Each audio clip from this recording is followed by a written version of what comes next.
Purihin ang Panginoon. Ako po si Carlos L. Hernandez Jr. Welcome po sa Ang Katotohanan.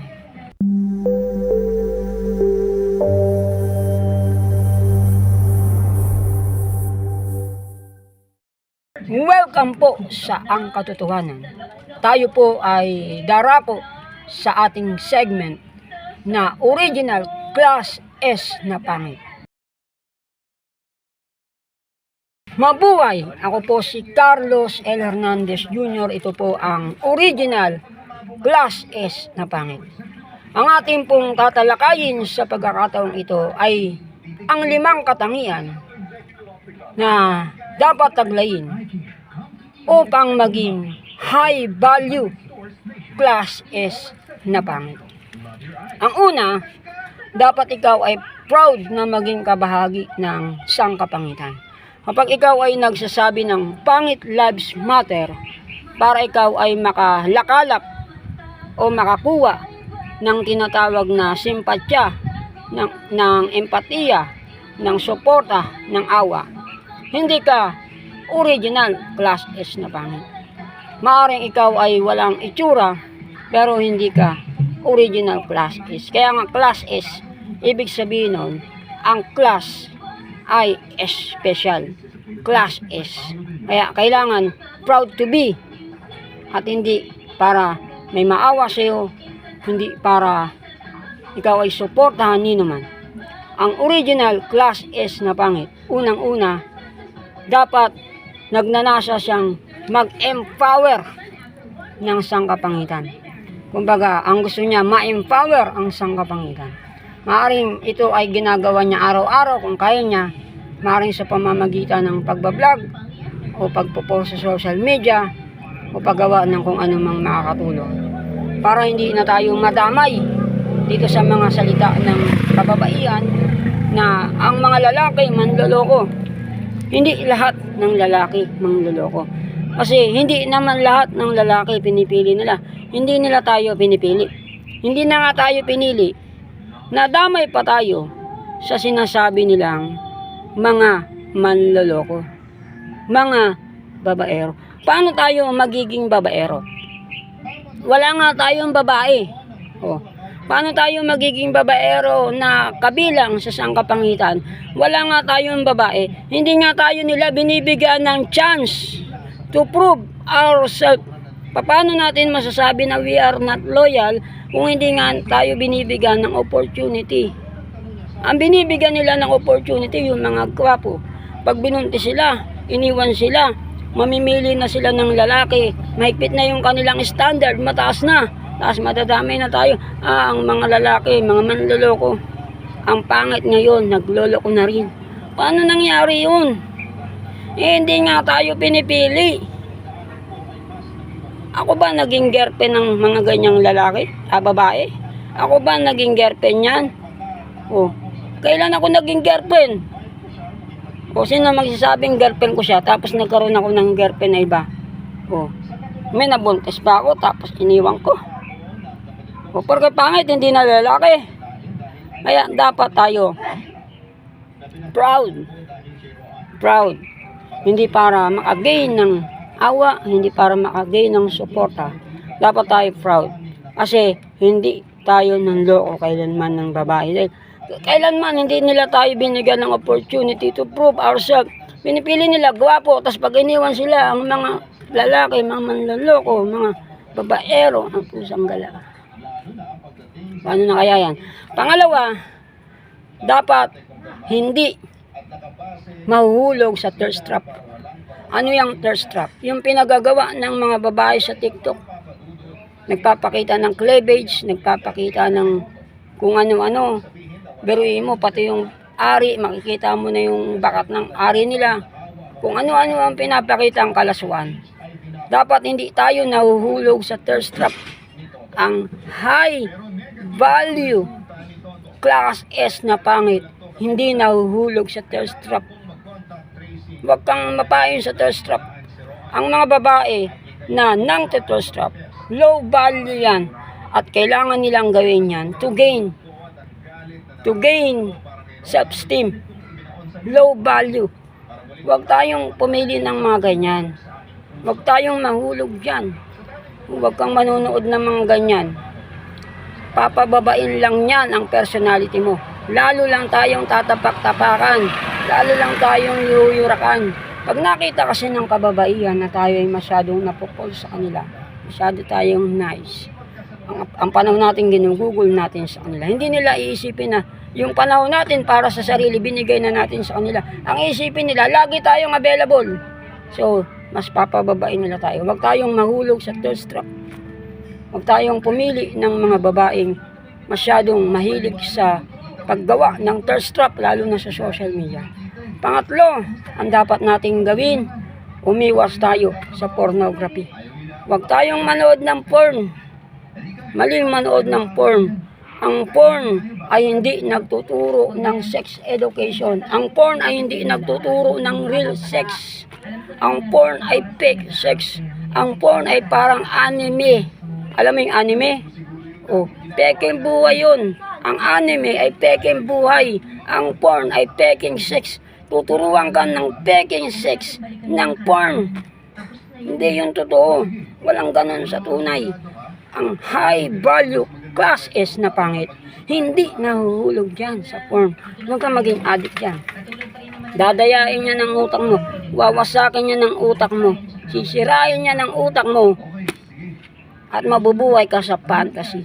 Pang-apat, ang high value classes na pangit, hindi addict sa masturbation. Pag nag-masturbate ka, yung lakas mo, sayang. Pwede mo pang gamitin sa pagtatrabaho. Pwede mong gamitin sa pag-aaral. Pwede mong gamitin sa paggawa. Pwede mong gamitin para ma-inspire ang kapwa nating pangit. To empower sa kapangitan, pwede mong gamitin yon. Sayang ang lakas. Ang pagmamasturbate ay pamumuhay sa imaginasyon, sa imaginary world, kung saan ang mga babae ay papayag sa gusto natin na bagay na imposible sa realidad. Huwag tayong mabuhay sa isang bagay na hindi naman totoo. Imaginary thing. Huwag tayong mabuhay sa imaginary thing. Mabuhay tayo sa reality.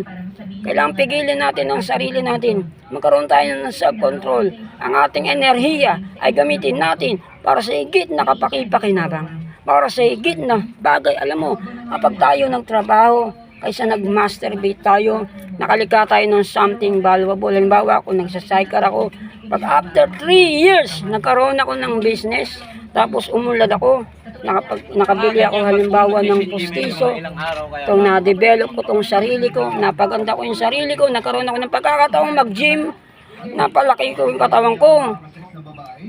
Value yan. Ang babae, ang gusto niyan, yung lalaki na mayroong something valuable. Hinahanap nila yung mapagtagumpay, hinahanap nila yung buo na. Hinahanap nila yan. Ay anong dapat natin gawin? Huwag natin silang habulin. Huwag tayong maniwala sa mga maling pag-iisip. Let's focus on developing ourselves. Sikapin natin yan. Bawa ako nagsasiker. Dapat after 3 years, meron na rin akong negosyo. Dapat kahit bungal ako, dapat after 3 years, meron na akong postisyon. Dapat meron na akong sariling bahay. Dapat kaya ko nang maging provider. Tanggapin na natin ang katotohanan. Tayong mga lalaki, ipinanganak tayo ng babae. Pero we are born kung ang pag-uusapan ay ang pagiging lalaki. Ipinanganak tayong lalaki, pero ang pagiging lalaki, dapat ginagawa yan. Ang babae, pinanganak na babae, at ang pagiging babae nila, ayon din sa kapanganakan nila. Tingnan mo, yung dibdib nila, kung saan tumutubo. Yung muscle natin, kailangan natin pagpagalan. Because men are made, women are born. Kailangan likayin natin yung sarili natin. Ang lalaki, nililikha. Hindi kagaya ng babae. Ang high value women ay 18 years old. Pero kahit 60 years old ka, pwede ka maging high value men. Yun ang advantage natin. Wala tayong tinatawag na menopause. Diba? Wala tayong menopause. Diba? Tingnan mo si Vic Soto, matanda na siya, nakapangasawa siya ng bata. Kailangan kasi natin i-build ang ating sarili. Ako sa sarili ko, marami pa akong kailangan i-build. At ito ay sinishare ko para yung knowledge na natutunan ko, i-apply ko. Bakit? Ikaw na nanonood ngayon sa youtube.com/@angkatotohanan1234, umapa sa tiktok.com/@angkatotohanan1234. Ikaw, pag napanood mo to at nakita mo na after 3 years walang nangyari sa buhay ko, pag kilala mo ako, pwede mo akong sumatan. Kaya magiging inspiration kita. Ano pa? Dapat tayo, mga minamahal na kaibigan, ang ikalima, meron tayong goals sa buhay. Dapat meron tayong pangarap, meron tayong goals sa buhay. Dapat meron tayong goal. Halimbawa, ako ay nag-cycle ngayon. Ano ang dapat na goal ko? Dapat after 3 years, ako ay meron ng ipon. At least kahit pa paano, meron na akong negosyo. Dapat after 3 years, meron na akong pambiling postisyo. Dapat sa panahon na yun, kaya ko nang pumunta-punta ng gym. Kailangan ko yon. Kailangan kong i-build ang aking sarili. Kailangan meron tayong goal. Kaya ano ang 5 katangian na dapat mong taglayin kung ikaw ay kabahagi sa sangkapangitan? Una, dapat proud ka. Dapat proud ka na pangit ka. Dahil kung wala tayong mga pangit, saan ikukumpara? Sino ang pagkukumpara nila? Ito ang gwapo. Pangalawa, dapat ikaw ay hindi mahulog sa thirst trap. Pangatlo, dapat ikaw ay hindi addict sa pornografiya. Pang-apat, hindi ka dapat addict sa masturbation.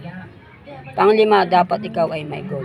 Kung gagawin natin ito, kung isasagawa natin ito, magiging highly value class S na pangit tayo. Ang maging high value class S na pangit is a choice. Madaling maging class S na pangit, pero to be high value class S na pangit is a choice. Choice natin yan. Magsikap tayo. Kahit ako sa sarili ko, habang ako nagsasalita nito, tinuturuan ko rin ang sarili ko. At ako mismo sa sarili ko, dapat magsikap na isagawa ito. Like kung naisagawa ko na to, hindi mo ako makikita nasa sidecar na to. Nandun ako sa isang magandang studio. Nasa magandang studio. Kaya ito challenge din sa aking sarili. Kaya hinahamon ko kayo, kayong kabahagi sa sangkapangitan, itong 3 years challenge na hamon ko sa lahat na naipost ko na sa ating page na original class S na pangit. Hinahamon ko kayo, isagawa natin ito. Ang video na ito ay mapapanood nyo sa youtube.com/@angkatotohanan1234. Ginawa na natin segment ito ng Ang Katotohanan. Mapapanood nyo rin sa tiktok.com/@angkatotohanan1234. Maraming salamat sa Diyos na ipinahintulot niya ang bagay na ito. Ako si Carlos L. Hernandez Jr., ang original class S na pangit.